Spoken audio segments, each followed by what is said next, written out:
The second thing that comes up all the time, besides training as soon as you start, is you have no money.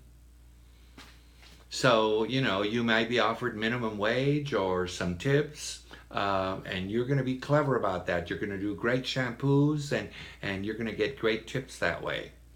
But you do need to figure out more money. So, here's two questions that you need to have answered during the interview. The first question, especially if it's an independent contractor lease chair salon, how will I be paid?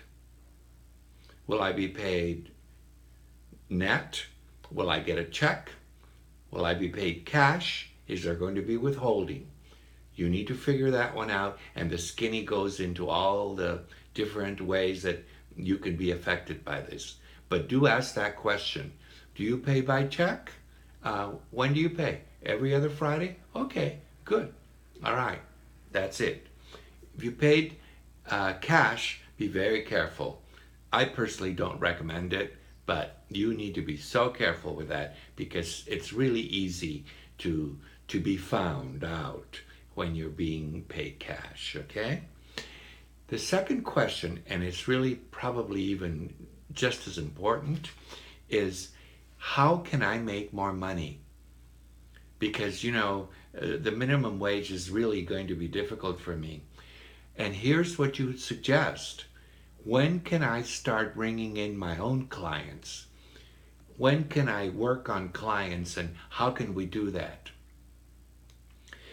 How do we split the money? If we charge $50 for a haircut, for example, do you want 25? I keep 25. How do we do it? What about product? How do I pay you $5 for every color? How does that happen?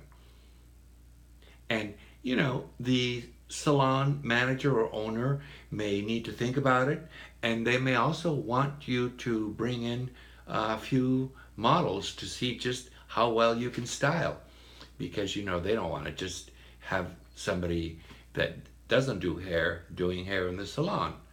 So I would then say set up a time to bring in some models, do some cuts and some styling, and go from there.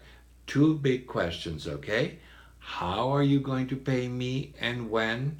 Don't be embarrassed to ask this. It's everybody asks this at interviews. And number two, how can I make more money? Can I bring in clients? When can I start that? How much can I charge? How do we split it? Okay? You know why the second question is so big? Because the number one reason people leave the salon is because they can't make money. But they didn't ask these questions and they sat around and waited for the salon to give them clients. That is suicide. If that's what you're planning to do, don't even bother showing up for a salon because it's not going to work. All right? Get those down.